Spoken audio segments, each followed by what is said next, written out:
Chapter 1: Fire from the Sea. The First Sightings.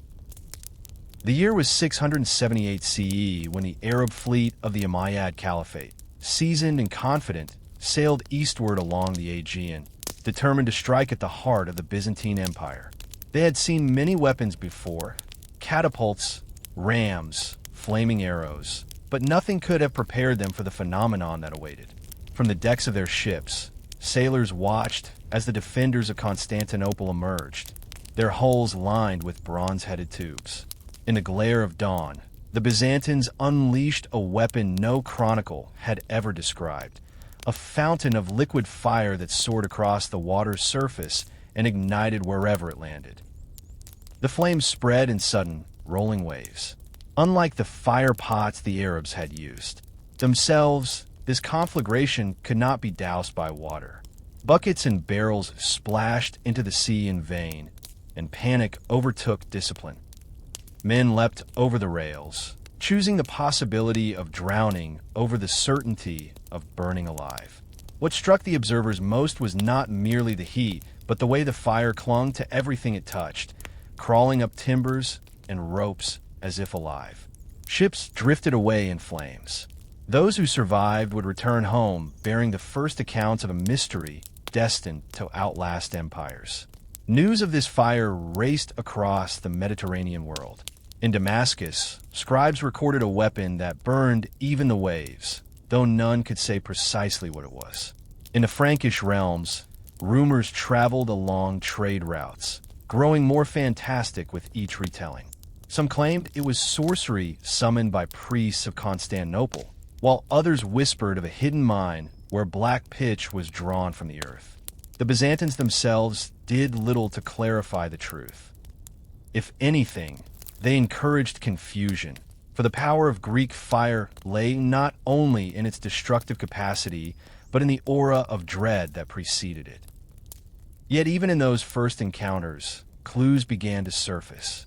Captured fragments of Byzantine equipment, bronze siphons, and pressure pumps hinted that the weapon was neither magic nor accident.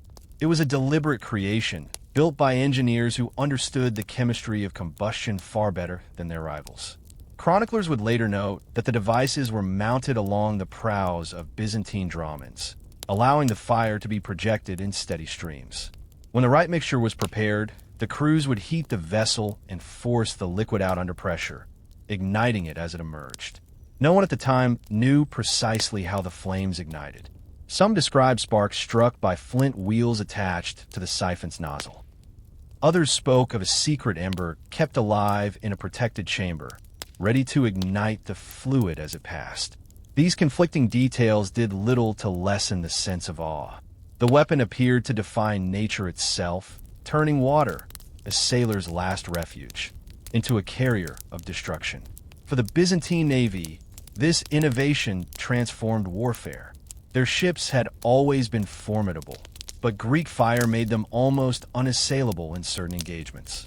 An enemy flotilla could be scattered or obliterated before its soldiers ever came to grips with their adversaries. The psychological impact was as powerful as the flames themselves. A single sortie with Greek fire could end a siege or break a blockade that had persisted for months. In the decades that followed, the Byzantines refined the technique. Though they were never eager to record their secrets in writing, reports suggest that they developed a ritual of preparation in which carefully measured substances were combined in sealed containers. The men responsible for tending the siphons and mixing the compounds were chosen for their loyalty as much as for their skill. Even within the empire, knowledge of the exact proportions was restricted to a small cadre of military engineers and officers appointed directly by the emperor. Outside observers struggled to understand how such a weapon could be made. The Arab chronicler al-Masudi, writing in the 10th century, described it as a naphtha enhanced by unknown resins. Others claimed it must involve quicklime, sulfur, or bitumen, the most flammable substances known to the ancient world. Still others speculated about phosphorus or metallic powders, though no contemporary source confirms these theories.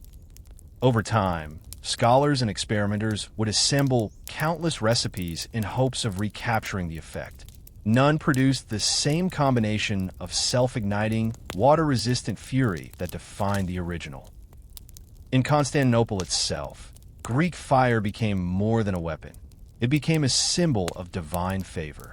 As the empire weathered invasion after invasion, the legend grew that the formula had been a gift from God, delivered through an inspired chemist named Callinicus. Some accounts place Callinicus in Heliopolis in modern Syria and describe him as a refugee who fled the Arab conquests and offered his knowledge to the emperor. Even when enemy ships were captured or burned, the equipment left behind was insufficient to reveal the entire process. The formula was kept in guarded vaults, passed orally between generations of specialists.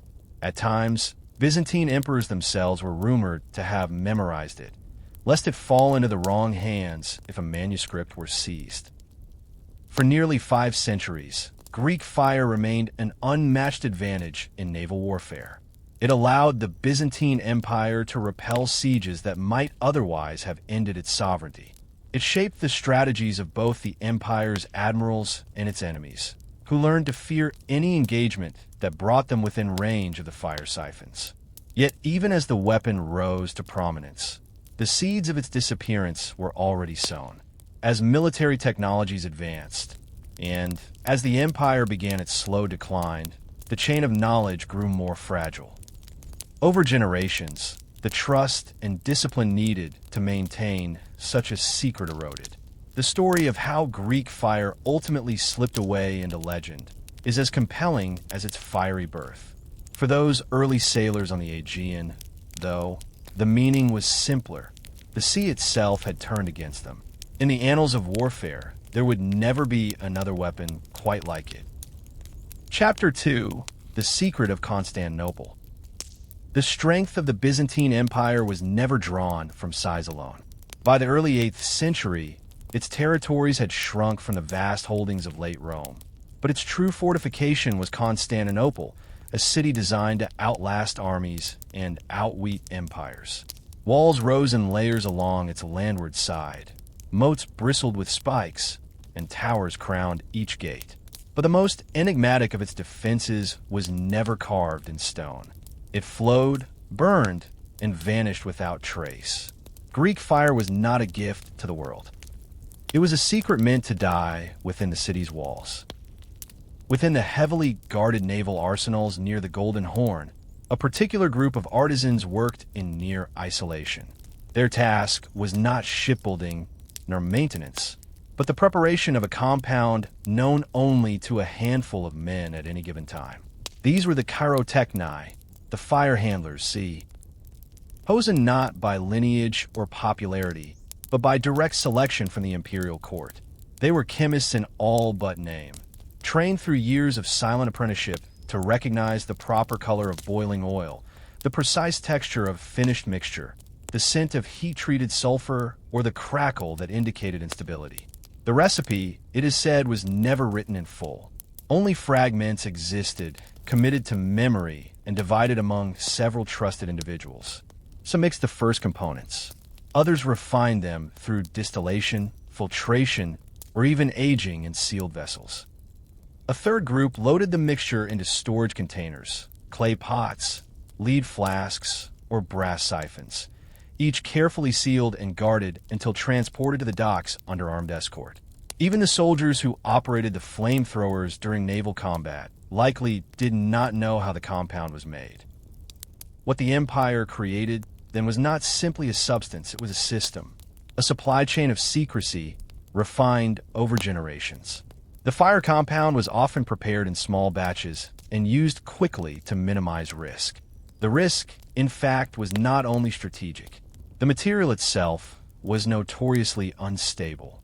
If improperly stored or agitated, it could ignite spontaneously.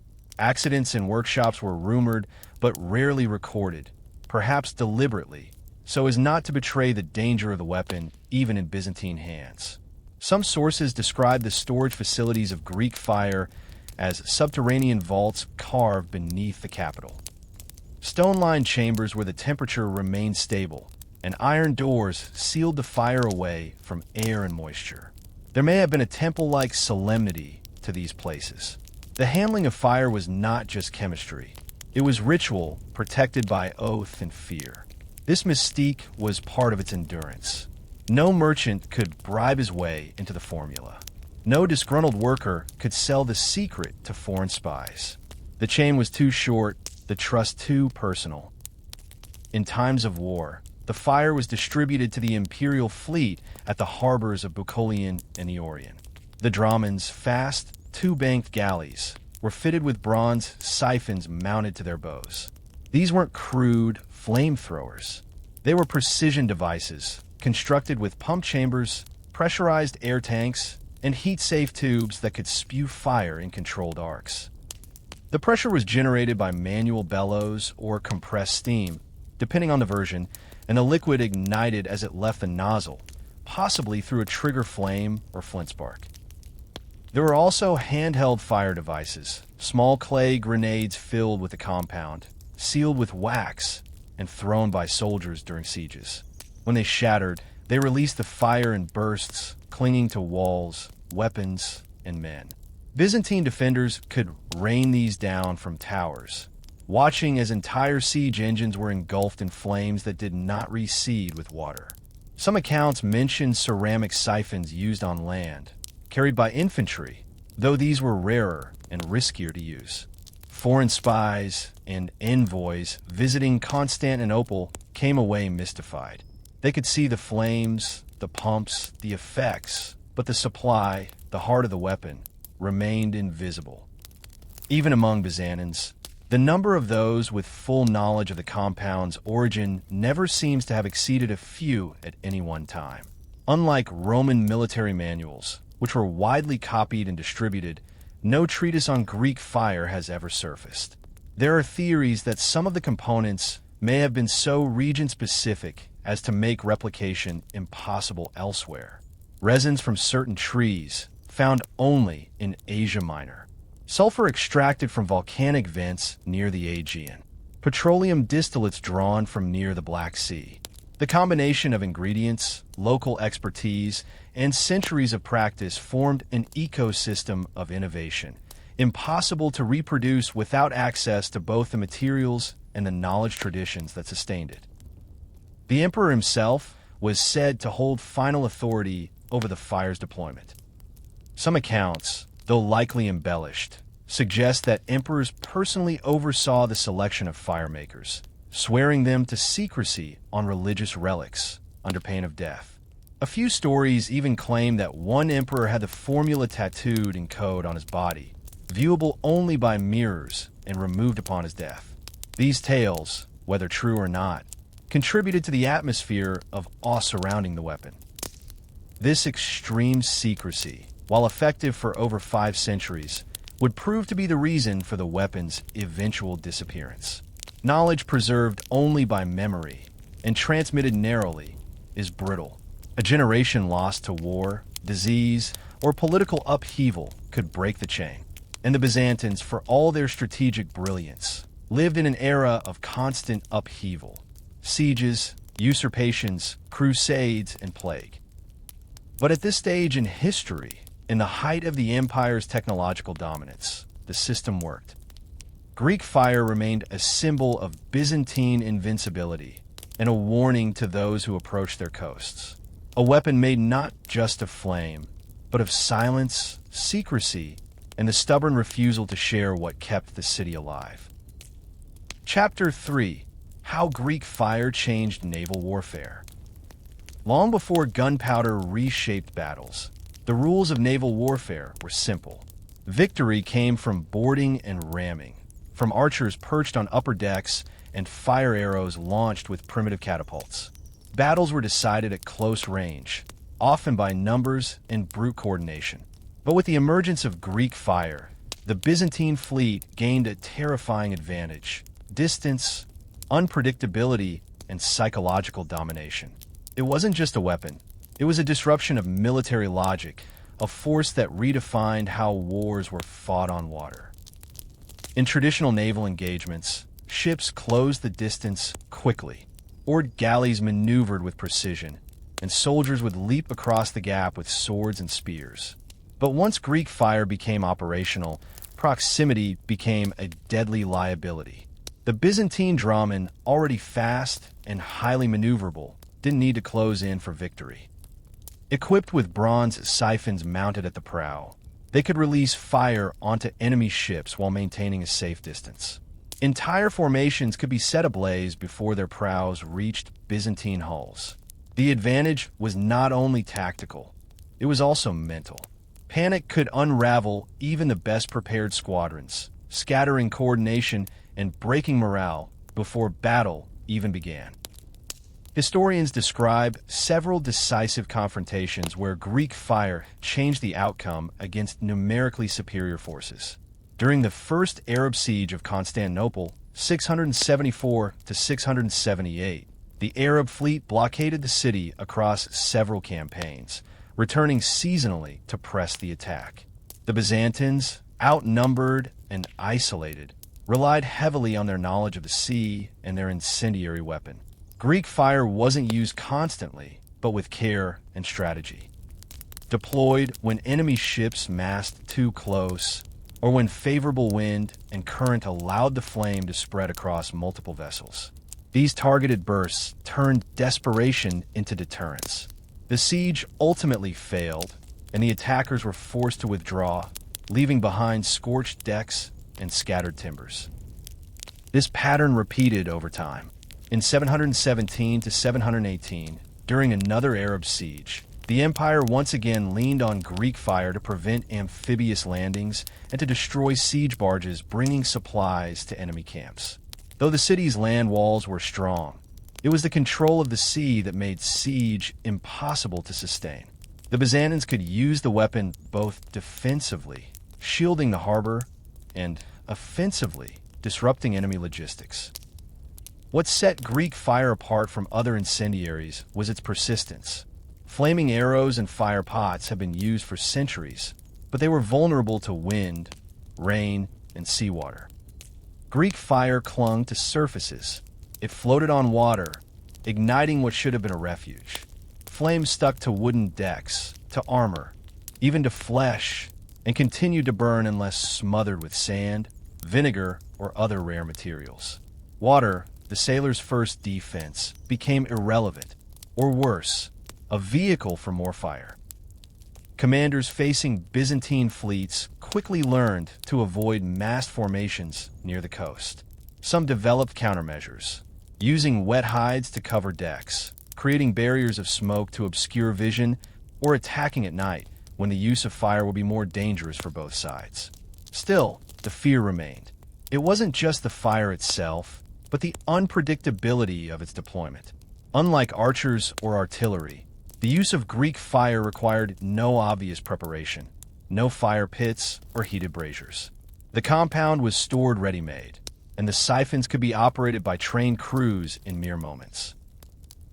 Its psychological effect extended beyond the battlefield.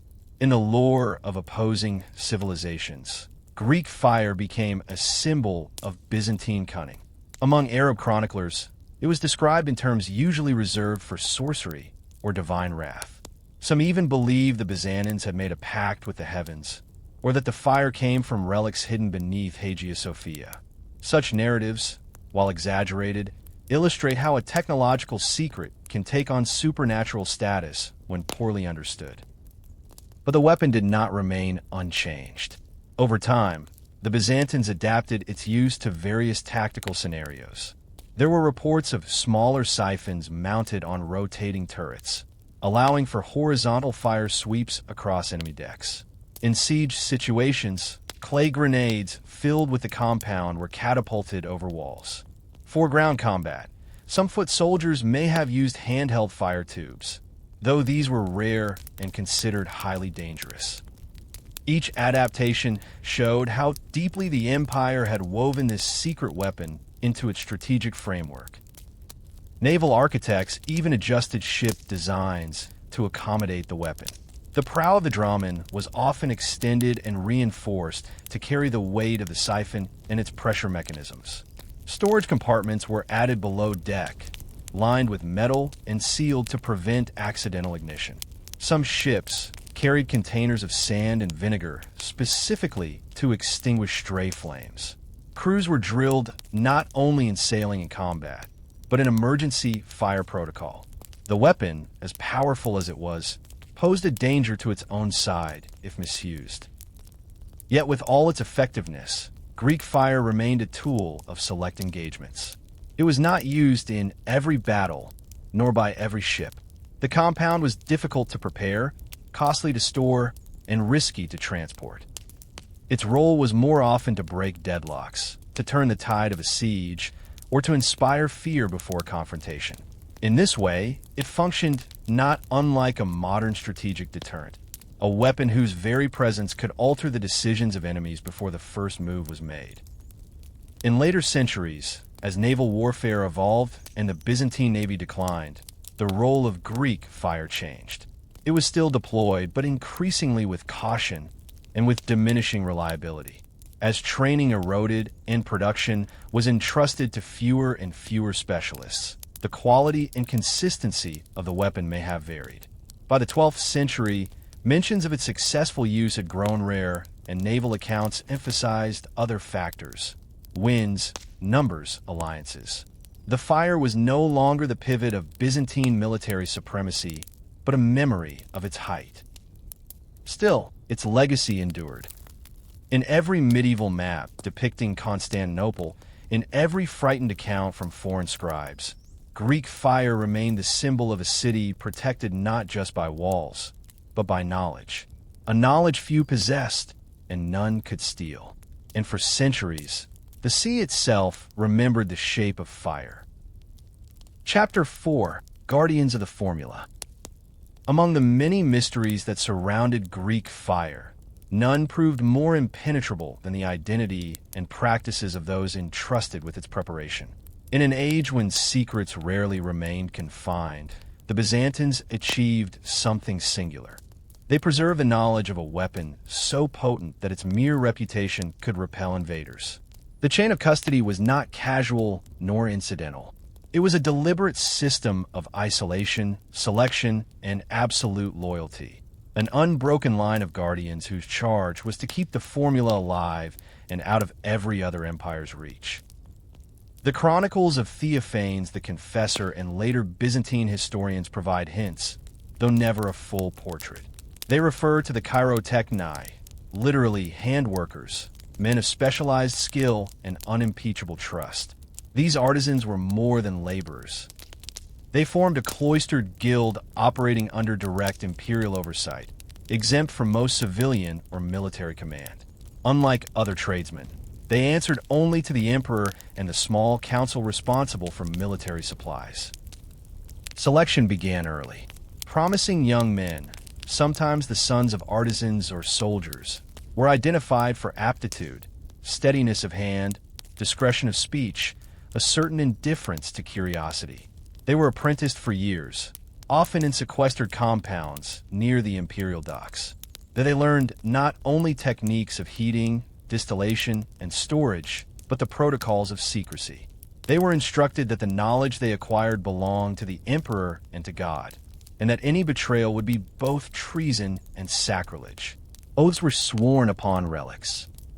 In some versions of the story, the final instructions were not spoken aloud, but whispered in isolation, one by one, so that no two men carried the entire process in memory. Their workspaces were strictly regulated.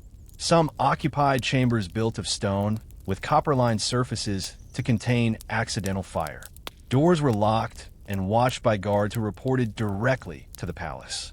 No parchment was permitted to leave these rooms.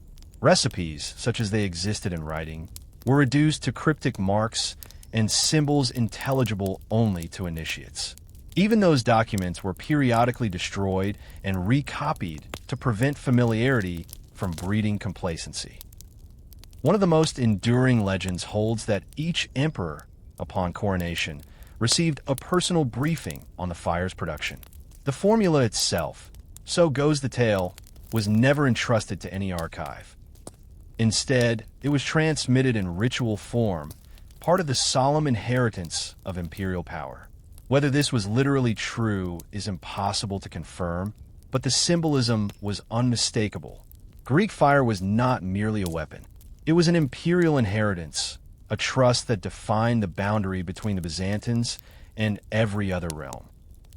The Guardians' responsibilities extended beyond chemistry. They supervised the casting of siphons, the construction of pumps, and the maintenance of pressurized vessels. When the fire was deployed, some of them accompanied the Navy to oversee handling. There are records of pyrotechni perishing in battle, either from enemy action or accidents with their own cargo. Because the mixture was so volatile, any breach of procedure could ignite catastrophe. This ever-present hazard demanded discipline and inspired both fear and respect among the crews who witnessed their work.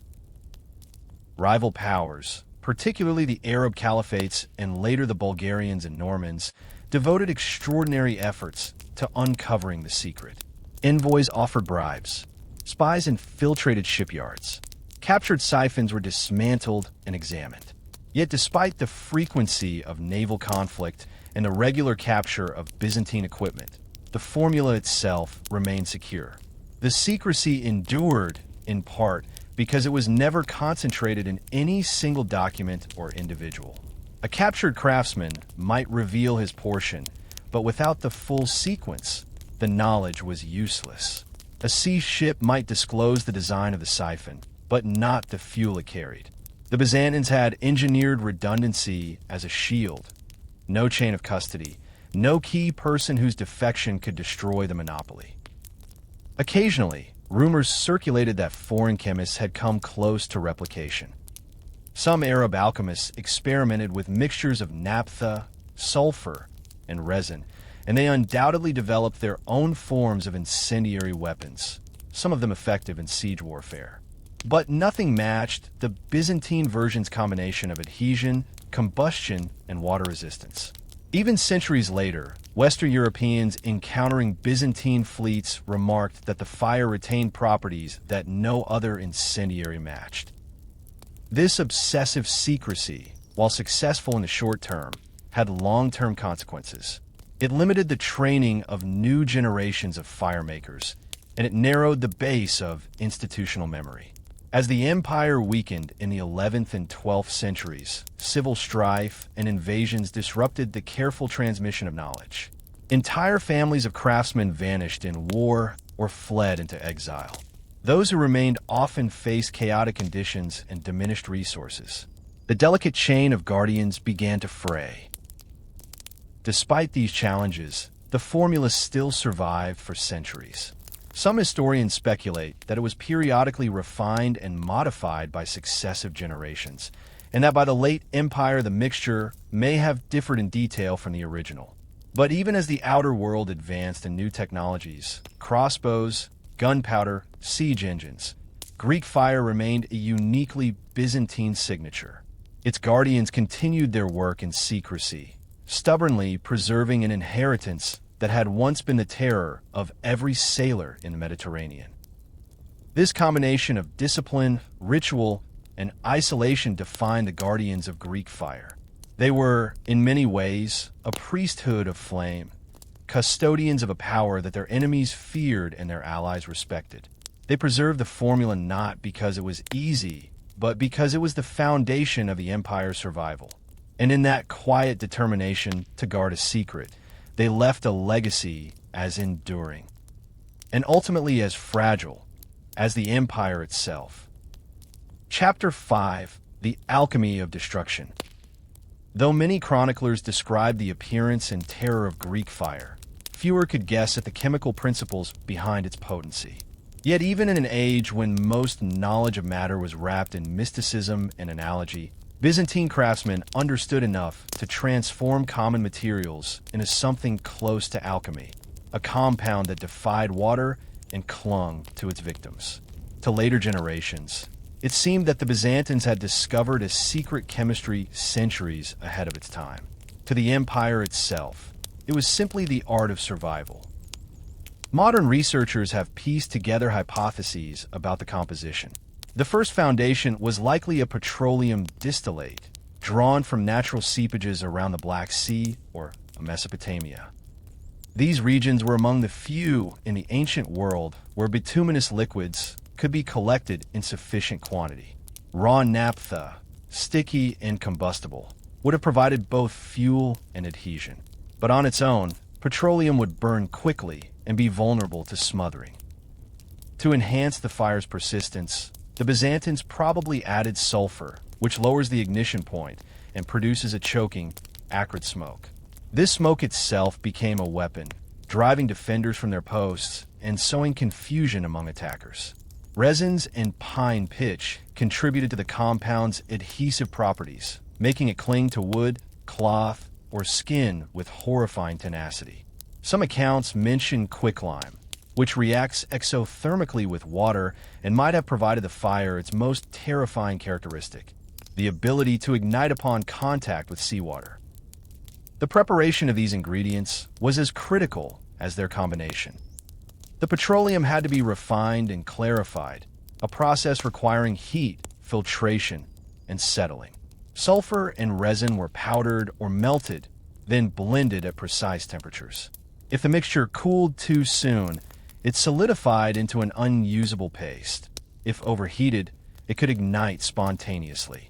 This demanded not only knowledge, but also finely calibrated equipment. Bronze cauldrons, stone-lined vats, and long-handled stirring tools to keep the artisans at a safer distance. Once the components were ready, they were stored in sealed containers, often thick clay amphorae lined with wax or lead to prevent seepage. Some of these vessels were designed to shatter on impact, creating an immediate burst of flame. Others were fitted to siphon assemblies, where manual pressure forced the liquid through a bronze nozzle. The ignition itself remains a puzzle. Some reports describe a pre-lit flame at the mouth of the tube.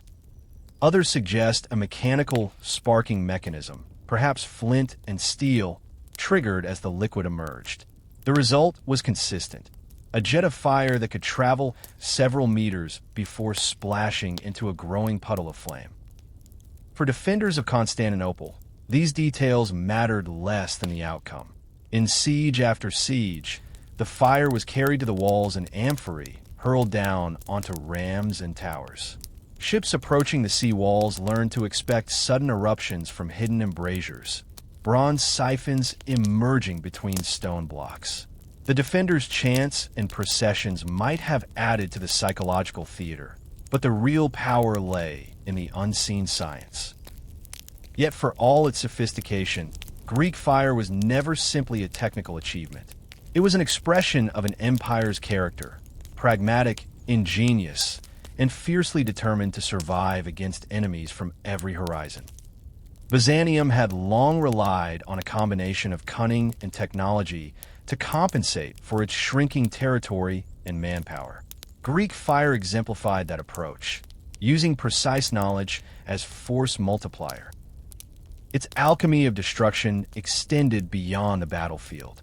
The mere threat of Greek fire influenced diplomacy.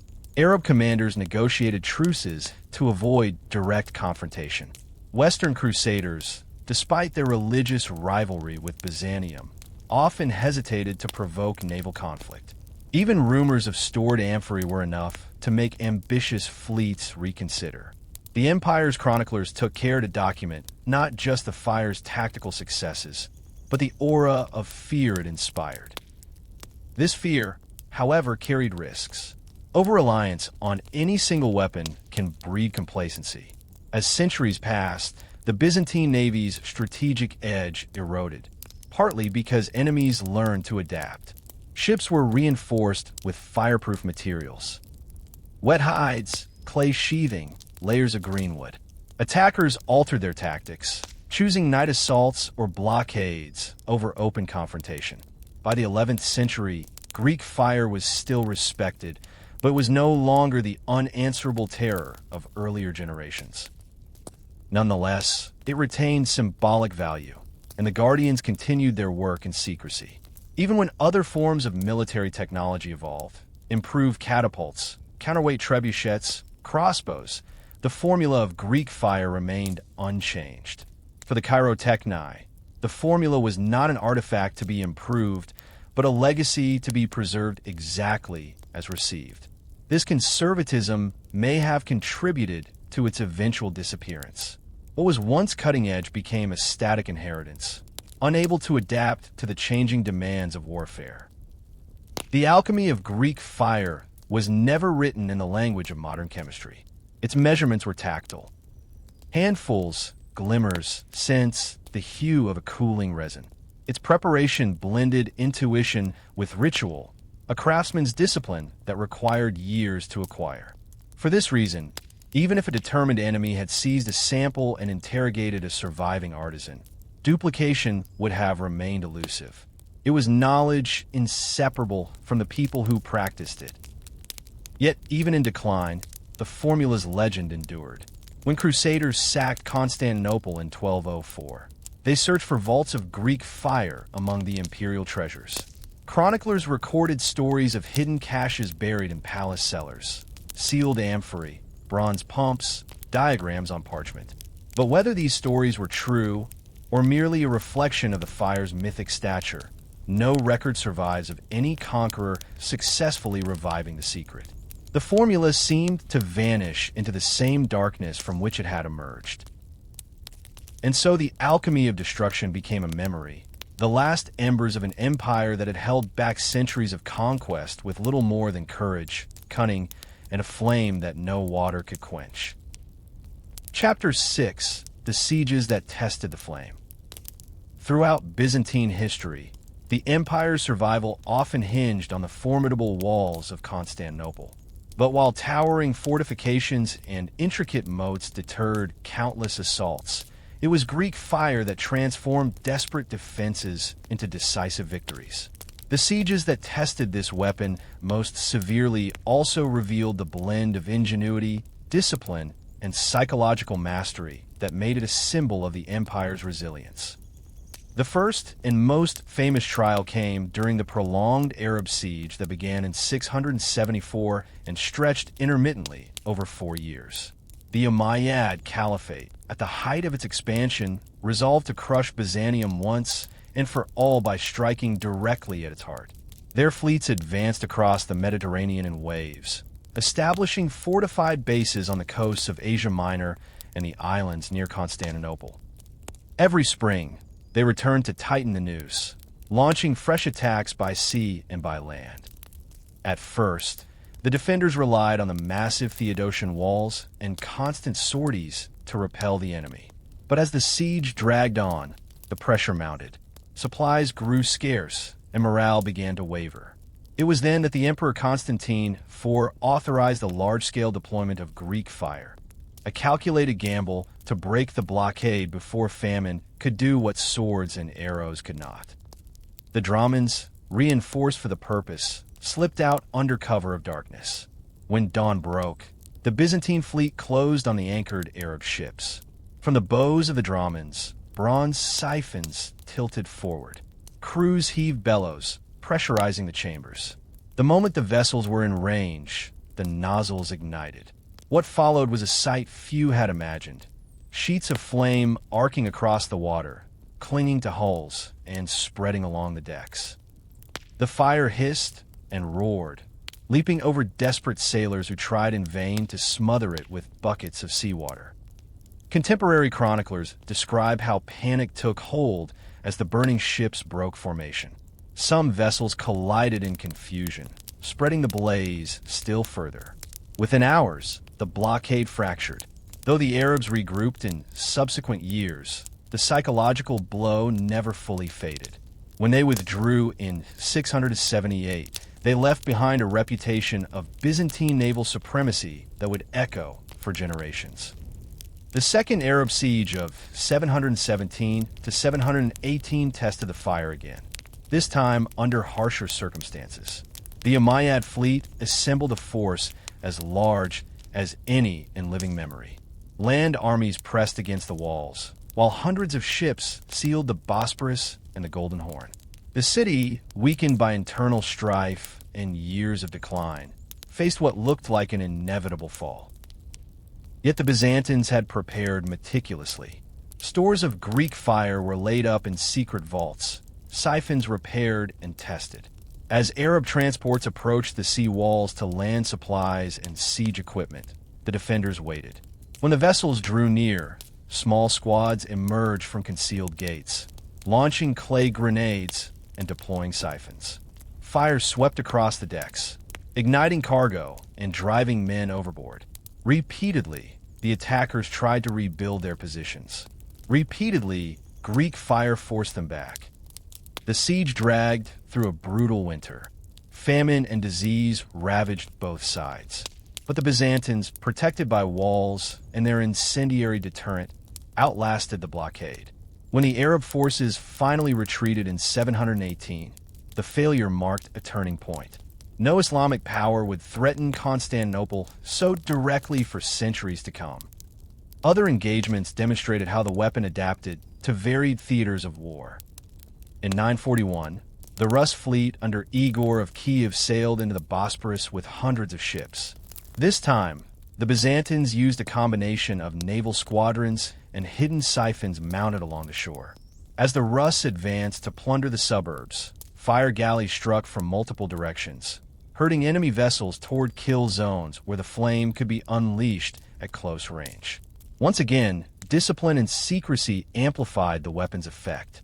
By the end of the campaign, much of the Rus fleet was destroyed, and survivors withdrew in defeat. Even when Greek fire did not achieve total victory, it altered the balance of power. During Norman and Venetian incursions, commanders learned to avoid massing ships near the city or risk sudden conflagration. Siege engines that approached the land walls too closely were targeted by fire tubes. The mere rumor that defenders were preparing the compound often compelled attackers to change tactics or delay assaults, buying precious time for reinforcements to arrive. Yet these triumphs came at a cost. Greek fire was not infinitely available. It required months of preparation, skilled labor, and secure storage. In times of political upheaval, when trust within the court weakened or resources dwindled, production slowed. Accidents were not uncommon. Chronicles mention storage vaults exploding in peacetime, killing craftsmen and destroying reserves. A single mishap could erase an entire season's supply. As the centuries passed, the Byzantines faced increasingly sophisticated opponents. Crusaders, Arabs, and Normans all adapted, experimenting with countermeasures: water-soaked hides, sand barriers, or fireproof sheathing on ships and engines. Some devised assault plans that relied on speed and surprise to prevent the Byzantines from readying their siphons. Others shifted to blockades and attrition rather than direct assault. Gradually, Greek fire became a deterrent rather than an offensive solution. Still, through each siege, it held the line. It was a force multiplier, a guardian of the city's mystique, and a reminder that the empire had mastered something no one else could replicate. The record of its use in the great sieges of Constantinople is not merely a history of weaponry, but a chronicle of ingenuity applied at the edge of survival. When the walls were tested by the greatest powers of the medieval world, it was this flame, part chemistry, part legend, that kept the empire alive. Chapter 7: The Attempts to Steal the Secret. From the first moment Greek fire was unleashed upon the sea, rival empires recognized that their own survival might someday depend on seizing its secret. No other weapon in the Byzantine arsenal inspired such urgent curiosity. The same searing jets that shattered fleets also ignited obsessions. Kings, caliphs, and warlords all determined that this mastery of flame should not remain in Constantinople alone. For centuries, they dispatched envoys, spies, merchants, and defectors, hoping to penetrate the wall of secrecy that protected the formula. Early efforts came from the Umayyad and Abbasid caliphates. Arab chroniclers described embassies that brought lavish gifts, silks, perfumes, rare gems, in exchange for military knowledge. Negotiations in Damascus and Baghdad occasionally produced Byzantine technical advisors, but these emissaries were carefully chosen. They shared limited insights on fortification or naval construction, never the incendiary compound. The emperors and their court understood that the secret was as valuable as any fortress, and they treated it accordingly. More covert strategies followed. Spies infiltrated the shipyards and arsenals, posing as laborers or traders. A few succeeded in smuggling out fragments of siphon nozzles, bits of charred amphory, or handwritten notations. Yet these clues were never enough. The mixture's potency did not depend solely on a recipe. It required controlled distillation, precise blending, and the skill of artisans who had apprenticed for decades. Without the entire chain of processes and the experienced hands to oversee them, imitation yielded little more than ordinary naphtha. One of the more colorful legends concerns an Arab general who allegedly captured several Byzantine firemakers during a border raid. Hoping to force them to divulge the formula, he offered freedom and wealth in return for their cooperation. When persuasion failed, he threatened torture. According to later accounts, the prisoners replied that if they revealed the secret, they would betray not only the emperor, but God himself. Whether this scene unfolded exactly as described is uncertain, but it reflects the discipline instilled into generations of chirotechni. Silence was part of their calling. Western powers were no less determined. As contact between Byzantium and Latin Europe grew, so too did fascination with the fire. In the 10th and 11th centuries, Norman and Venetian fleets encountered it firsthand. Venetian chroniclers left vivid descriptions of Byzantine galleys advancing under moonlight, jets of fire leaping from prows, the sea itself igniting in serpentine trails. Venice, whose wealth and power depended on maritime supremacy, began to court the empire's craftsmen. Envoys offered trade concessions and marital alliances in hopes of unlocking the knowledge. Yet each overture was politely declined, and each ambassador returned to Italy empty-handed. By the time of the Crusades, the stakes rose higher still. The Latin armies moving toward Jerusalem in 1096 relied on supply lines vulnerable to naval interdiction. Byzantine emperors used the implicit threat of Greek fire as leverage, negotiating from a position of strength no matter how strained the empire's resources.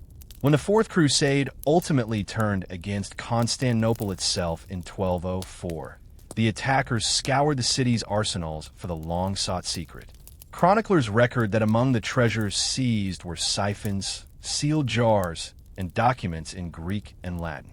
Yet even in that moment of catastrophe, no formula was found complete. It was not only foreigners who tried to seize the knowledge. Internal rivals, generals, pretenders, scheming aristocrats, occasionally plotted to secure control over Greek fire. In times of civil war, the arsenal could become a decisive factor. A usurper with access to the siphons might coerce the navy's allegiance or threaten the capital. Recognizing this, emperors established extraordinary safeguards. The workshops were placed under a special office reporting directly to the palace. Guards were rotated frequently to prevent familiarity breeding conspiracy. Artisans were housed within fortified districts, their families collateral for loyalty. Access to the vaults required the presence of multiple officials, each carrying a separate key. This bureaucratic rigor, though cumbersome, preserved the secret where simpler security measures would have failed. Occasionally, desperation led the empire itself to consider revealing part of the formula. In the darkest days of siege or financial collapse, there were rumors that the Byzantines offered to sell knowledge to allies in exchange for aid. Yet even then, it appears that no complete disclosure occurred. Perhaps the emperors feared that any leak, once begun, could never be contained. Or perhaps they understood that the legend of Greek fire was as valuable as its reality. So long as the rest of the world believed it was an invincible, mysterious force, Byzantium retained a measure of deterrence. The secrecy survived not because of any single precaution, but because of the accumulation of precautions. Oath-bound artisans, compartmentalized knowledge, unrelenting oversight. Over centuries, the empire's enemies captured pieces of the puzzle, sometimes quite large ones. They learned the shapes of the siphons, the tactics of deployment, the storage protocols. But the final ingredient, how the volatile concoction was prepared, stabilized, and ignited remained elusive.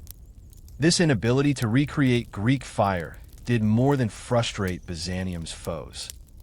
It left a legacy of fascination and rumor that outlived the empire itself. Long after the final Byzantine fleets ceased to patrol the Bosporus, travelers from the west continued to write about hidden vaults in the ruins of Constantinople, imagining that the secret formula lay waiting to be rediscovered. They believed that if only someone could unlock the lost alchemy, the ancient power of unquenchable flame would return. But the guardians were gone, their knowledge scattered, their discipline unrenewed. The attempts to steal the secret had failed, and in that failure, the legend of Greek fire grew all the more indestructible. Chapter 8: The Limits of the Flame. While Greek fire carved its legend in the chronicles of naval battles and sieges, its power was never absolute.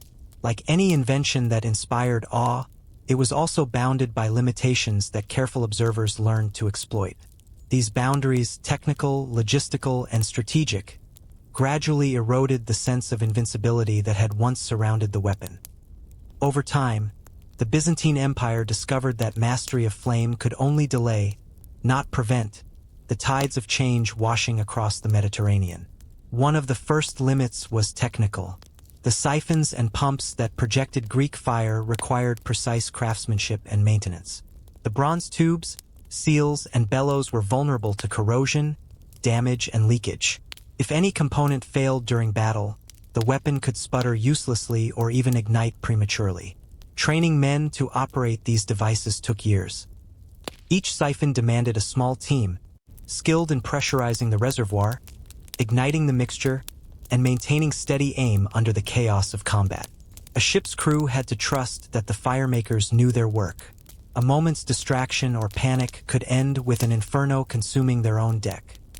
Storage was equally problematic. The fire could not be left in open barrels or weak jars. It required sealed amphorae and careful handling to prevent fumes from accumulating. If the temperature rose too high, spontaneous ignition was a constant hazard. Accounts survive of warehouses exploding without warning, incinerating everything within. For this reason, Greek fire reserves were limited. An extended siege could exhaust the supply, especially when artisans could not safely continue production. Deployment was another constraint. On land, the weapon worked best from elevated positions. Parapets, towers, or fortifications where defenders could pour or launch the incendiary onto attackers below. In naval battles, the advantage shifted if the Byzantine fleet lost the wind or was forced into confined harbors. Ships carrying siphons needed clear lanes of approach and retreat. Once surrounded, they were as vulnerable as any other galley. In such close quarters, a single successful boarding action could turn the fire against its owners. This reality meant that Greek fire never replaced conventional tactics. Archers, marines, and rams remained essential to Byzantine naval doctrine. Over time, enemies adapted. As early as the 9th century, Arab fleets began covering their hulls in layers of wet hides, which charred but did not readily ignite. Some commanders lined decks with sand and were soaked in vinegar to smother flames.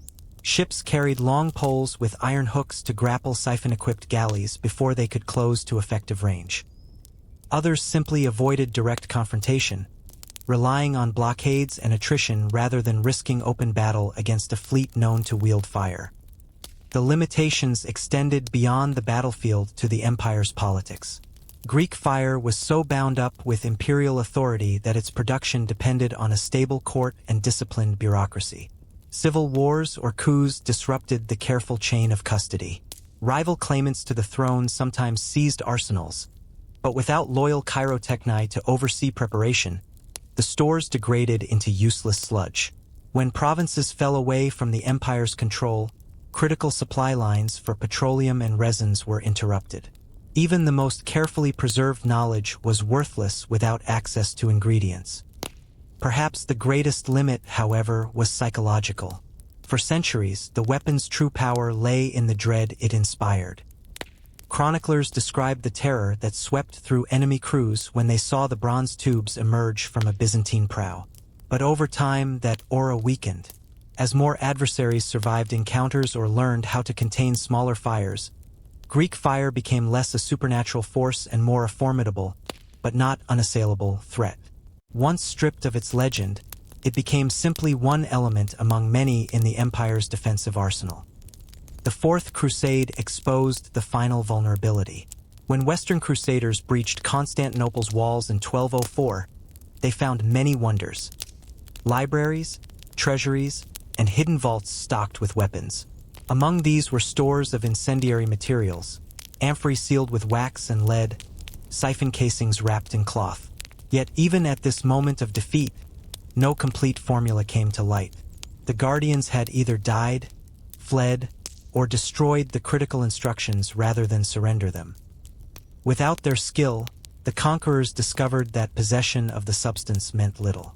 Over time, the stored reserves degraded, proving that Greek fire could not outlast the empire itself. As the Latin Empire faltered and Byzantium briefly reasserted itself, no fresh accounts describe the fire being rebuilt to its former prominence. The loss of critical territories deprived the capital of resources. The knowledge, always fragile, was no longer renewable. What remained was more legend than practicality, an inheritance that successors could neither wield effectively nor fully revive. By the 15th century, as gunpowder artillery reshaped siege warfare, Greek fire's time had passed. Cannons could breach the once impregnable Theodosian walls. Bombards and firearms spread through Europe and the Islamic world alike, displacing older forms of military technology. The final defenders of Constantinople in 1453 faced Ottoman cannonades, not fleets to be driven back by fire. No contemporary sources describe Greek fire being deployed in that last siege. If any remnants survived, they remained locked in hidden chambers or were already lost to memory. Yet even in decline, the legend endured. Chroniclers continued to describe the unquenchable flame with awe. Travelers from Venice and Genoa repeated stories of Byzantine siphons. Arab historians speculated that the formula was buried with its final guardians. Later European alchemists dreamed of discovering the secret in hidden manuscripts or deciphering the last cryptic inscriptions. The limits of Greek fire were inescapable, technical, logistical, political, and psychological. But so was its impact. In an era when many weapons were little more than sharpened steel and courage, it represented something different: the transformative power of applied knowledge. Though its fame exceeded its practical lifespan, the mere possibility that such a force had once existed shaped centuries of strategy and imagination. And so, in the end, the flame that had once defended an empire revealed a simple truth: no matter how ingenious a weapon, it cannot substitute forever for the resilience and unity of the people who wield it. Chapter 9: Echoes in Other Cultures. Long after the last Byzantine siphons were silenced, the legend of Greek fire reverberated far beyond the empire's borders. In the Islamic world, across medieval Europe, and into the imagination of later centuries, it became a symbol of both technological mastery and terrifying destruction. As news of its effects traveled, other cultures began to experiment with incendiary weapons of their own, hoping to capture some measure of the same power, even if no one could replicate it exactly. Arabic chroniclers were among the earliest and most meticulous recorders of Greek fire's effects. From the first sieges of Constantinople in the 7th century, Arab fleets faced the searing jets of flame. In the aftermath of these encounters, the Umayyad and Abbasid caliphates organized their own efforts to create fire-based weaponry. While the precise Byzantine formula remained out of reach, Arab alchemists and engineers combined sulfur, petroleum, and saltpeter to develop crude incendiaries, what Arabic sources sometimes called naft. These mixtures could be poured from clay pots or used in fire arrows and grenades, though none matched the unique adhesion and water resistance of Greek fire itself. In the 9th and 10th centuries, Chinese military manuals began to describe analogous incendiary substances. The Chinese had long been familiar with saltpeter-based gunpowder mixtures, but they also experimented with petroleum-derived compounds. Some accounts mention fierce fire oil, used in warfare, hurled in pots or sprayed in jets from tubes. Though China's innovations would ultimately lead to true gunpowder artillery, Their experiments with flame weapons show the same fascination, a desire to harness unquenchable fire as a tool of intimidation and tactical advantage. In Western Europe, the first exposure to Greek fire often came through indirect channels, reports from crusaders or travelers who had witnessed the flame firsthand. By the 12th century, descriptions circulated among the courts of France, England, and the Italian maritime republics. Chroniclers repeated tales of Byzantine galleys approaching silently at dawn, their prows crowned with flame. These stories fueled both fear and curiosity. Engineers across Europe began to explore mixtures of pitch, resin, and oil for use in siege warfare. Some Western armies experimented with wildfire, a general term for any incendiary substance that might approximate the Byzantine terror. English records from the 13th century refer to barrels of Greek fire prepared for campaigns in France. In reality, these were likely crude compounds of tar, quicklime, and sulfur rather than true Greek fire. Yet the very name carried an aura of potency, as if invoking the reputation of the vanished empire could imbue lesser mixtures with equal power. In Italy, the maritime republics of Venice and Genoa took a special interest. As rivals to Byzantium for control of trade routes and naval dominance, they studied any rumor of incendiary weaponry. Venetian shipyards developed firepots and handheld siphons capable of projecting burning oil a short distance. Genoese engineers designed vessels equipped with incendiary grapnels and defensive screens to guard against fire attack. But these innovations never fully closed the gap. Venetian fleets were known for discipline and cunning rather than technological surprise. Despite all efforts, the true shock factor of Greek fire remained out of reach. Further east, the Mamluk Sultanate and the Ottoman Empire inherited both the fear and the fascination. By the 14th century, the Ottomans had become skilled practitioners of siege warfare, combining artillery and incendiaries in ever more effective combinations. They made extensive use of fire arrows, pots of naphtha, and flaming projectiles hurled by trebuchets. Yet even as they refined these methods, Ottoman chroniclers noted that the Byzantine formula was something different, a secret never fully understood, despite all the centuries of contact and conflict. The desire to uncover the lost knowledge outlived Byzantium itself. In the Renaissance, European scholars and alchemists searched the libraries of Venice and the vaults of Constantinople's conquerors, hoping to find recipes hidden in scrolls. Travelers claimed that somewhere in the ruins of the imperial palace, a manuscript waited, locked in cipher. Even without evidence, the legend endured. Books printed in the 16th and 17th centuries repeated fragments of older chronicles, sometimes elaborated into fanciful tales of magical fires and ancient engineers. Ironically, it was the rise of gunpowder that finally eclipsed this fascination. As cannons and handheld firearms became more decisive on the battlefield, the allure of flame weapons diminished. Gunpowder offered more predictable results, longer range, and easier storage. But even as black powder remade warfare, the myth of Greek fire remained lodged in the collective memory, a final testament to the Byzantine combination of engineering and secrecy. Some historians argue that the very impossibility of recreating Greek fire has preserved its reputation. Had any other culture succeeded in replicating the compound exactly, it might have been reduced to a mere technology, adopted, improved, and ultimately rendered obsolete. Instead, it remained a legend suspended in time, a demonstration of what ingenuity could achieve when paired with discipline and institutional control.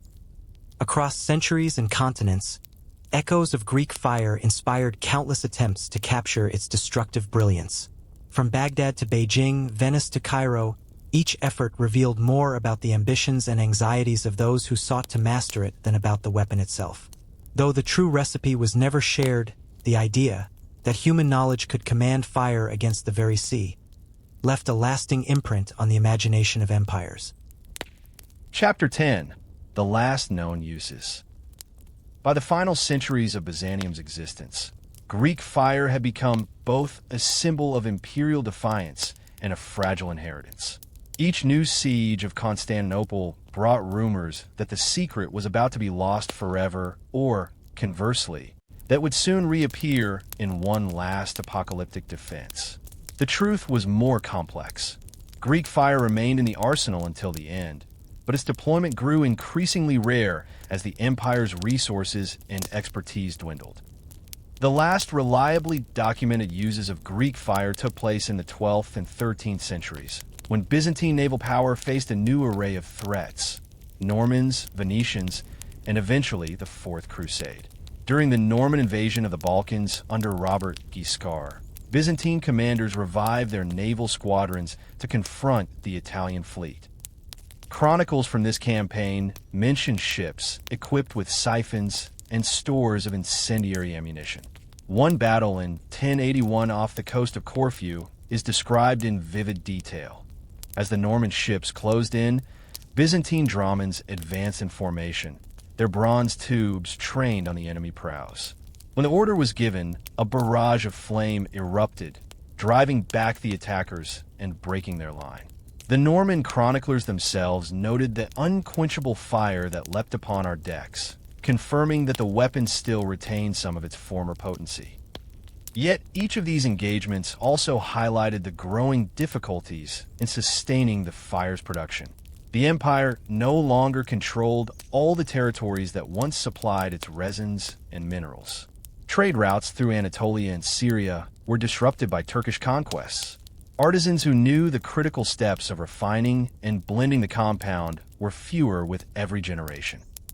Constantinople's political instability further eroded the institutional safeguards that had preserved the secret for centuries. By the early 13th century, as the empire struggled under financial and military pressure, Greek fire was becoming less a strategic mainstay and more a weapon of last resort.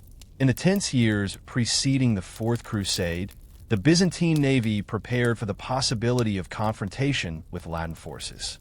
The Venetian and French crusaders, ostensibly bound for Egypt, made clear their intentions to extract concessions from Constantinople. In response, the Byzantine dockyards quietly refurbished siphon-equipped ships and replenished their reserves of incendiary ammunition. Accounts of the Fourth Crusade itself offer conflicting details. Some sources claim that Greek fire was deployed against the Venetian fleet during initial clashes outside the harbor walls. Venetian chronicles speak of fire engines and flaming pots, which they say failed to deliver decisive damage. Others describe the defenders hurling incendiary grenades from the seawalls rather than projecting jets from siphons. It is likely that by this time, the art of large-scale deployment had become so degraded that only small quantities could be used. Whatever stores remained were insufficient to repel the massive assault in April 1204, when Latin forces breached the land walls and sacked the city. The conquest of Constantinople was a catastrophe that finally fractured the continuity of the empire. In the chaos, crusaders ransacked the arsenals. They carried away bronze tubes, sealed amphorae, and any records they could decipher. Yet none of these fragments proved adequate to recreate Greek fire in the West. If any partial formulas survived, they were lost in the confusion of occupation or during the restoration of Byzantine rule under the Palaiologos dynasty decades later. After the recapture of Constantinople in 1261, the Byzantines faced a grim reality. Their navy was a shadow of its former strength, and their capacity to produce sophisticated weapons had all but vanished. Still, the new emperors tried to revive elements of the old arsenal. Small-scale incendiary weapons, clay grenades filled with burning mixtures, remained in use during raids and defensive actions. But references to full-scale, siphon-equipped ships virtually disappear from the chronicles.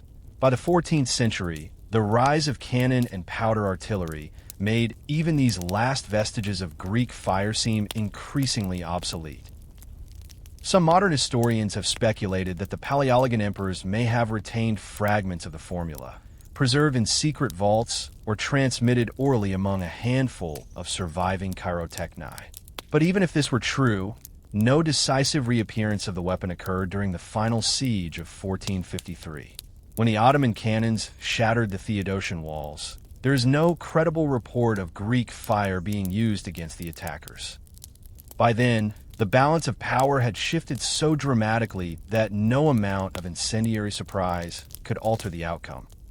The final recorded mentions of Greek fire appear not in eyewitness accounts, but in secondary chronicles and letters from Western travelers who visited Constantinople after its fall. They repeated stories of hidden manuscripts buried under the ruins, vaults filled with sealed jars, and an unbroken chain of guardians sworn to protect the secret. These stories fueled centuries of speculation, but they lacked any verifiable evidence. In a sense, this was the perfect ending for such a weapon. It faded not in a single cataclysmic defeat, but through slow attrition, scarcity of materials, erosion of knowledge, and the inexorable march of technological change. Greek fire had begun as a symbol of Byzantine ingenuity and imperial confidence. Over centuries, it became a talisman against encroaching enemies, then a legend whose potency survived mainly in memory. When the last defenders of Constantinople faced Mehmed II's army, they fought with cannons, crossbows, and swords, tools no different from those of their adversaries. The flame that once set fleets ablaze had become a relic, its secrets buried with the civilization that had conjured them. Yet even in its absence, Greek fire remained a reminder of the empire's long struggle to command not only territory, but knowledge itself. A struggle that ended, like so many, in both triumph and irrevocable loss. Chapter 11. The Formulas That Never Worked. After the fall of Constantinople, the fascination with Greek fire did not vanish. Instead, it deepened, transforming into a centuries-long quest to reconstruct the mysterious compound that had once seemed to defy nature itself. Across Europe and the Middle East, scholars, alchemists, and military engineers scoured libraries and spoken traditions, determined to reassemble what the Byzantines had guarded so jealously. The earliest attempts came in the decades immediately after the Fourth Crusade. Venetian and Genoese chroniclers recorded that their commanders brought home fragments of siphons, scorched amphorae, and partial manuscripts. Yet none of these sources contain a complete formula. Some documents merely listed familiar ingredients: pitch, sulfur, quicklime, while others described implausible rituals and coded incantations. Throughout the 13th and 14th centuries, Western siege manuals began to offer recipes labeled as Greek fire, though in reality, these were mixtures of common incendiaries. One recipe advised combining powdered resin, crude oil, and saltpeter, then igniting the mass with a torch. Another proposed filling clay pots with naphtha and fine sand, the latter intended to cling to the victim. These experiments sometimes produced formidable blazes, but none matched the qualities described in Byzantine accounts: the spontaneous ignition, the persistence on water, and the intense heat that consumed even wet timbers. Arab and Persian treatises from the medieval period echoed this pattern. Islamic scholars had long studied incendiaries and were familiar with distillation and mineral oils. Yet their writings on naphtha and related substances never resolve how Greek fire achieved its feared properties.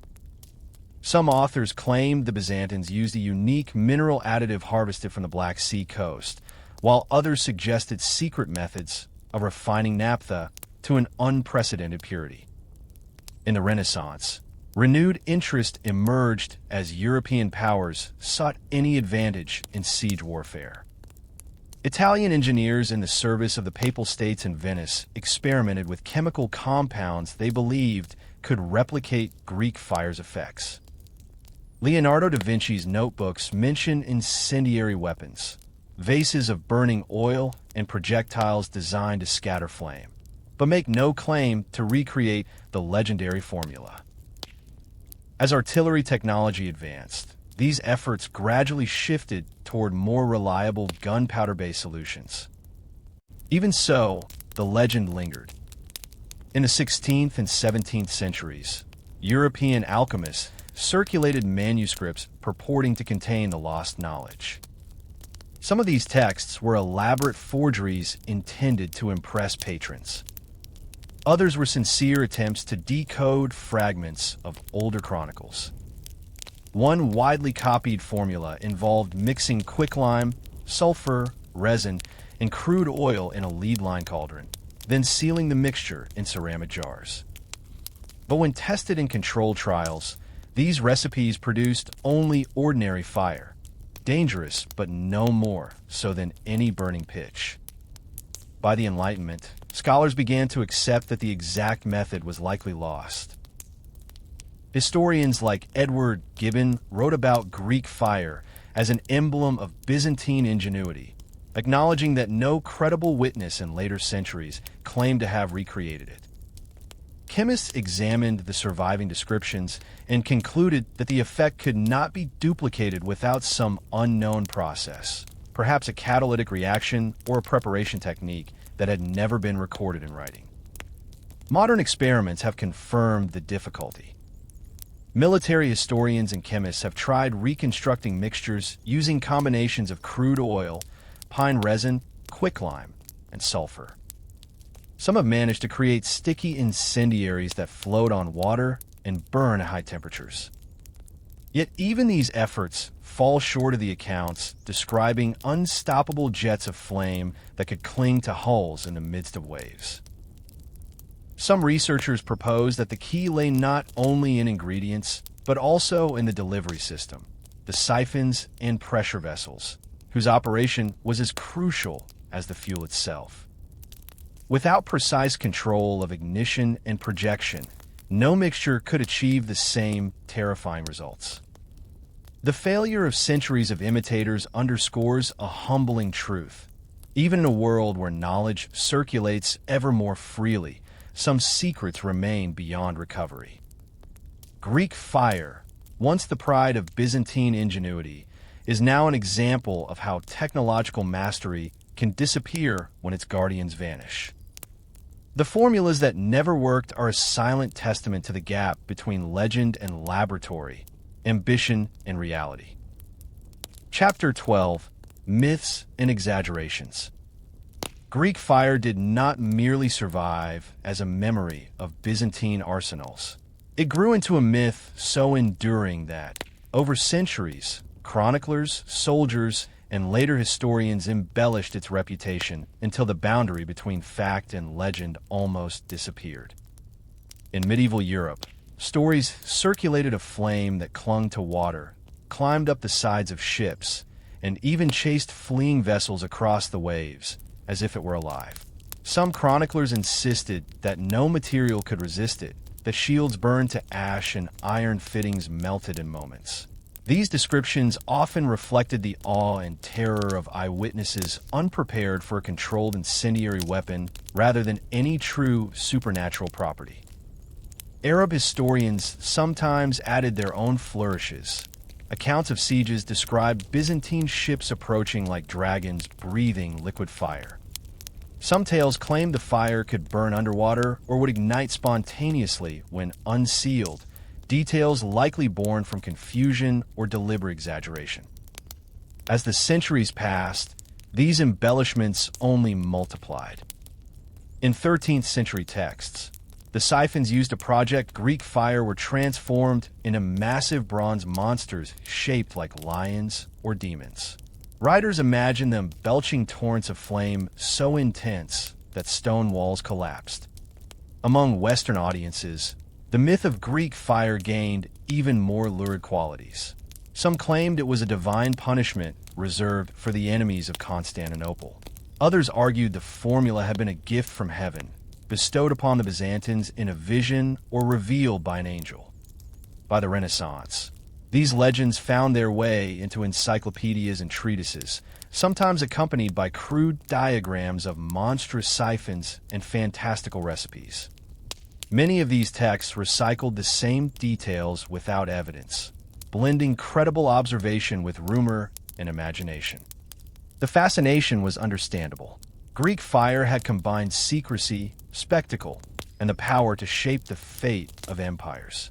Its reputation survived because it embodied an unsettling idea that an ancient civilization had mastered a technology others could neither explain nor defeat. Even in modern times, myths have persisted. Popular histories sometimes describe Greek fire as the forerunner of napalm, or claim it relied on uranium salts and exotic chemicals unknown to antiquity.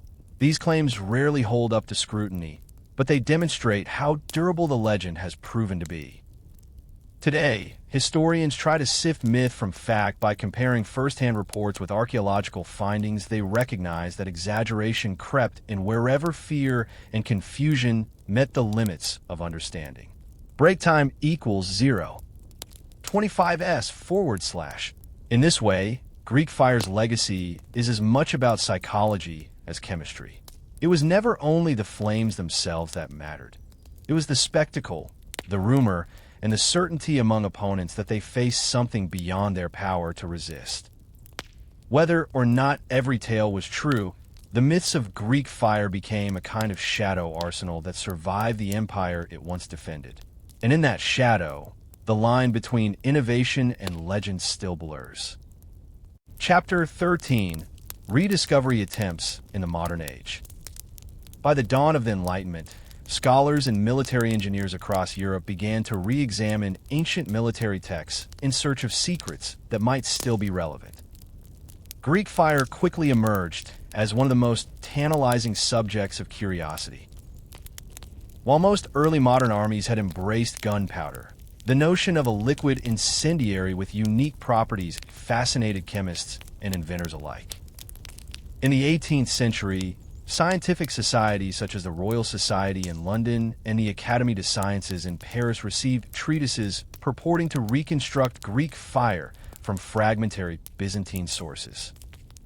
Many of these papers repeated the same list of ingredients: naphtha, sulfur, pitch, and quicklime.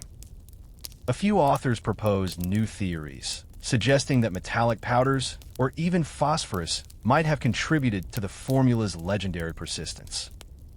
The idea that phosphorus, discovered in 1669, could be the hidden key was particularly appealing to chemists eager to demonstrate modern superiority over ancient learning. Yet experiments conducted under controlled conditions produced results that were always impressive in ordinary terms, but never matched the accounts of unstoppable flames that clung to water. In the 19th century, advances in industrial chemistry and metallurgy inspired a fresh wave of attempts. During the Napoleonic Wars, French engineers conducted limited tests of incendiary mixtures, though they focused mainly on variations of oil and gunpowder. The British, too, considered whether some hybrid of quicklime and petroleum might recreate the feared Byzantine weapon. A few enthusiasts insisted that only by combining exact proportions of distillate hydrocarbons and minerals from the Black Sea region could Greek fire's peculiar qualities be realized. But none of these experiments yielded evidence that the secret formula was rediscovered. By the late 19th century, the rise of professional archaeology brought a new approach. Instead of relying exclusively on medieval manuscripts, researchers began systematic excavations of shipwrecks and coastal fortifications once used by the Byzantine Navy. In 1892, a team working along the Golden Horn uncovered bronze fittings that some believed were remnants of siphons. These artifacts, heavily corroded, did little to clarify the mechanism. Still, they reinforced the consensus that delivery systems were as essential as any recipe.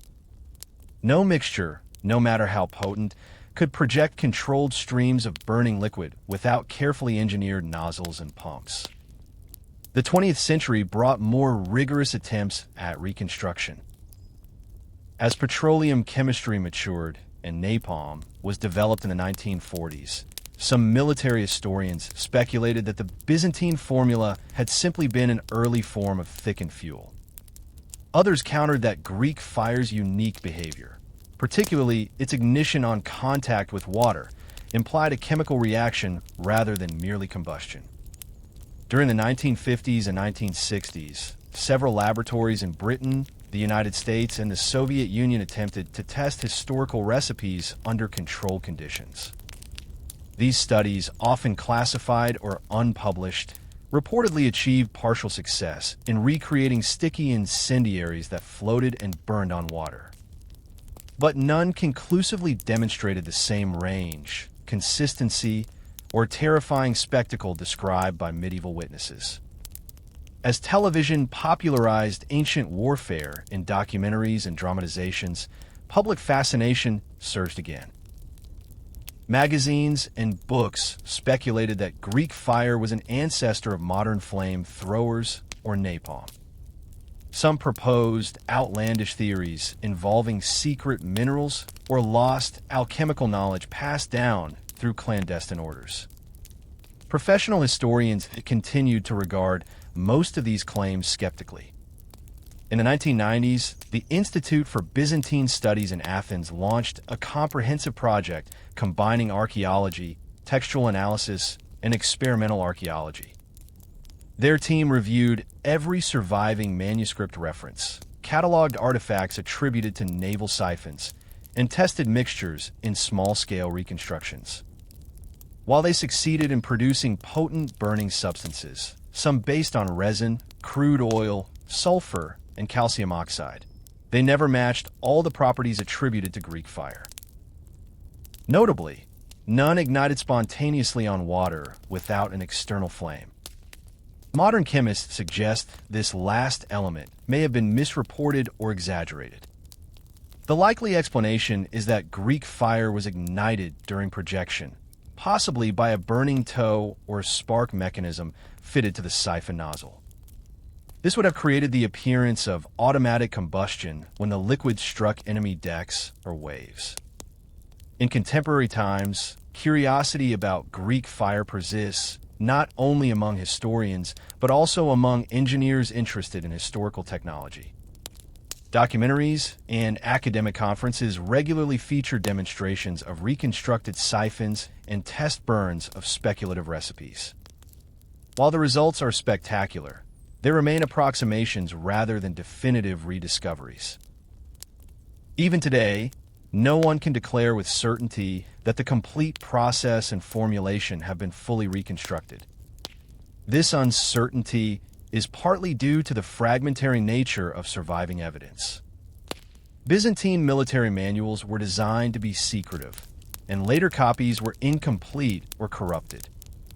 Moreover, the precision required in mixing, storing, and projecting the incendiary mixture likely depended on practices passed orally among a small cadre of engineers and sailors.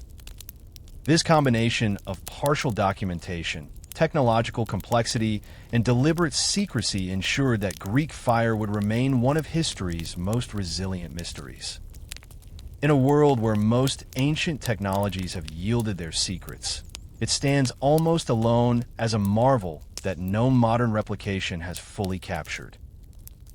Though many have tried, the rediscovery attempts of the modern age have produced only glimpses of what once terrified the navies of the Mediterranean. And in those glimpses, one finds a humbling reminder that some knowledge can vanish as completely as the empires that once wielded it. Chapter 14: Cultural Echoes and Legacy. Greek fire's power did not end when the last Byzantine ship vanished from the Bosphorus. Long after the formula was forgotten, the legend endured and shaped how later civilizations imagined warfare, invention, and secrecy. Throughout the medieval period, Western chroniclers spoke of the weapon in hushed awe, calling it a scourge granted by heaven or a sorcery devised by cunning emperors.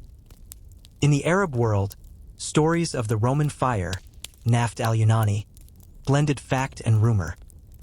Some historians described Greek fire as an echo of earlier incendiaries, while others elevated it to a singular innovation no rival could duplicate.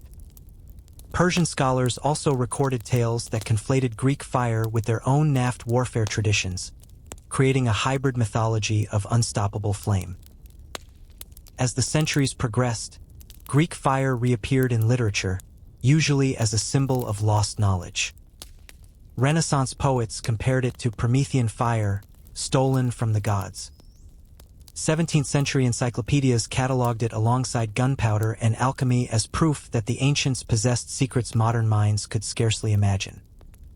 During the Age of Exploration, rumors claimed that the formula had survived in hidden archives.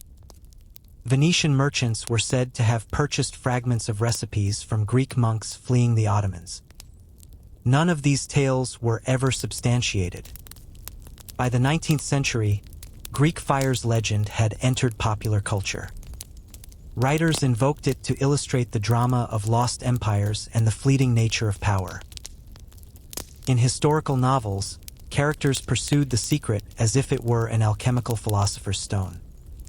Modern media continued this fascination. Greek fire appears in countless books, television documentaries, and video games. It is often depicted as a miraculous substance that defies physics, a shorthand for the mysterious genius of the Byzantine world. At the same time, serious historians have worked to peel away these layers of myth. By comparing archaeological finds, contemporary accounts, and chemical experiments, scholars have recovered a more sober understanding of what Greek fire probably was, and was not. Yet the fascination endures precisely because the gaps have never been fully closed. Cultural echoes also appear in military innovation. The concept of projecting liquid flame resurfaced in World War I with trench flamethrowers. In the Second World War, napalm became the closest modern parallel to Greek fire, an incendiary designed to terrify as well as destroy. Some military engineers explicitly referenced Byzantine tactics when describing these weapons. Outside warfare, Greek fire inspired philosophical reflections about secrecy and the fragility of knowledge. The idea that a civilization could possess a transformative technology and then lose it entirely became a cautionary tale. Historians cited it as an example of how human advancement is not linear, how discoveries can vanish when records decay or institutions collapse. Museums in Istanbul and Athens today display fragments of amphorae and corroded siphon parts attributed to the Byzantine navy. These artifacts are humble to look at, merely shaped clay and oxidized metal, yet they have become icons of a vanished arsenal. Visitors linger before the displays, captivated by the idea that something so ordinary in appearance could once inspire such terror. Some contemporary engineers continue experimental reconstructions, not because they hope to weaponize the formula, but to better understand how ancient technology evolved. Public demonstrations of these reconstructions, controlled ignitions, siphon tests, and chemical mixing, draw audiences eager to witness the echo of a legend. This enduring curiosity is a testament to the power of narrative as much as to any technical achievement. Greek fire persists because it is more than a weapon. It is a symbol of the thin boundary between human ingenuity and the unknown. It reminds us that sometimes what endures is not the formula itself but the story it leaves behind. Greek fire has also left a lasting imprint in the world of fiction, often serving as the inspiration for fantastical equivalents in fantasy and historical novels.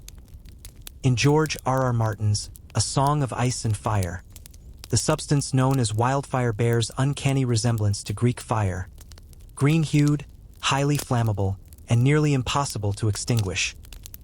This fictionalized version captured the imagination of millions when it appeared on screen in Game of Thrones, reinforcing the cultural memory of an ancient fire weapon that defied reason.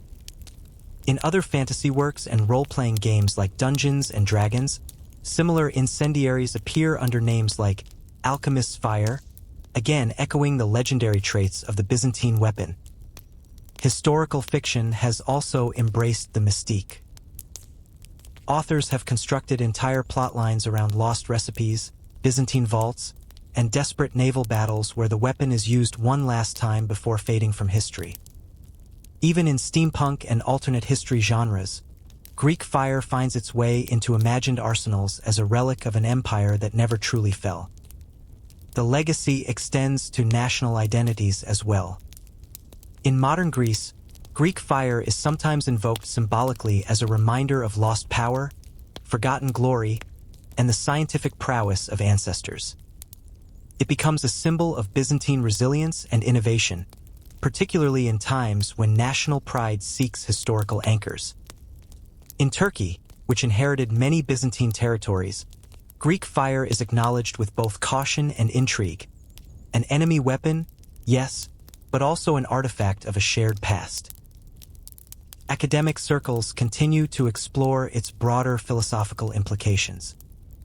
Greek fire often appears in discussions of technological loss, how and why certain technologies vanish while others endure. It raises important questions. Was its disappearance due to secrecy alone, or did its usefulness decline with changes in military context? Was it ever reproducible on a wide scale, or was it a rare and finicky substance used only under ideal conditions? These inquiries go beyond chemistry. They touch on the sociology of innovation and transmission. Museums around the world have embraced these themes. At the Naval Museum in Istanbul, visitors can view reconstructions of Byzantine dromons, the sleek warships that once carried Greek fire into battle. Interactive displays allow guests to experiment with safe analogs, colored lights and fog effects, to simulate the fearsome effect of a flamethrower at sea. Educational panels emphasize the complexity of recreating lost knowledge and how politics, religion, and secrecy can obscure even the most powerful inventions. Digital archives and open-access scholarship have also made studying Greek fire more accessible. Manuscripts like the Tactica of Leo VI and the Book of Ceremonies are now available for global audiences to explore. With each new translation and annotation, researchers reevaluate the clues hidden in old words, redefining what it meant to deploy fear as much as fire. There's also a growing interest in how Greek fire compares to similar technologies in other cultures. Chinese military texts from the Song dynasty mention oil-based flamethrowers and sulfur mixtures used in siege defense. Indian texts from earlier centuries refer to flammable oils hurled from fortresses. Though none precisely mirror the specific traits of Greek fire, these examples suggest a global pre-modern experimentation with liquid fire as a military strategy. Yet Greek fire remains unique in its mystery. While gunpowder and its variants spread widely and became part of universal arsenals, Greek fire was localized, secretive, and ultimately ephemeral.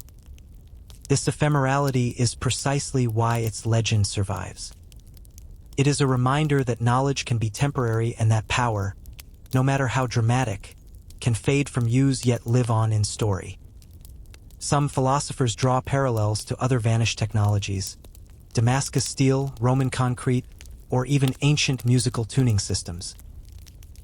In all these cases, modern science can replicate elements, but the original process, rooted in tacit knowledge, contextual skill, and cultural continuity, resists complete restoration. Greek fire, then, is not just a tale of fire. It is a cultural mirror of fear, control, empire, secrecy, and ingenuity. Its legend continues not because of what it was, but because of what it tells us about ourselves, that we are drawn to mysteries that burn just out of reach, and in that enduring glow, Greek fire lives on. Chapter 15: The Final Embers. At the end of any inquiry into Greek fire lies the unavoidable realization that some truths remain forever beyond recovery. Across 15 centuries, generations of chroniclers, inventors, soldiers, and scholars tried to pin down the substance that once gave Byzantium such fearsome advantage. Their efforts yielded partial insights, a glimpse of ingredients here, a fragment of engineering there, but never the whole. Each clue only emphasized how much had been lost when the empire fell. In the late Middle Ages, the final embers of the tradition glowed faintly in the memories of craftsmen. Occasional mentions in Venetian shipping records described attempts to purchase knowledge from itinerant Greeks. Arabic texts continued to echo stories of the Roman fire that lights the sea. But no one could truly revive the process. By the 15th century, as Ottoman forces pressed against the last Byzantine walls, the defenders could no longer rely on Greek fire to hold the invaders back. Perhaps the recipe had already become too diluted or garbled. Perhaps the artisans trained to prepare it had died or fled. Or perhaps the combination of materials, methods, and secrecy had finally grown too fragile to sustain.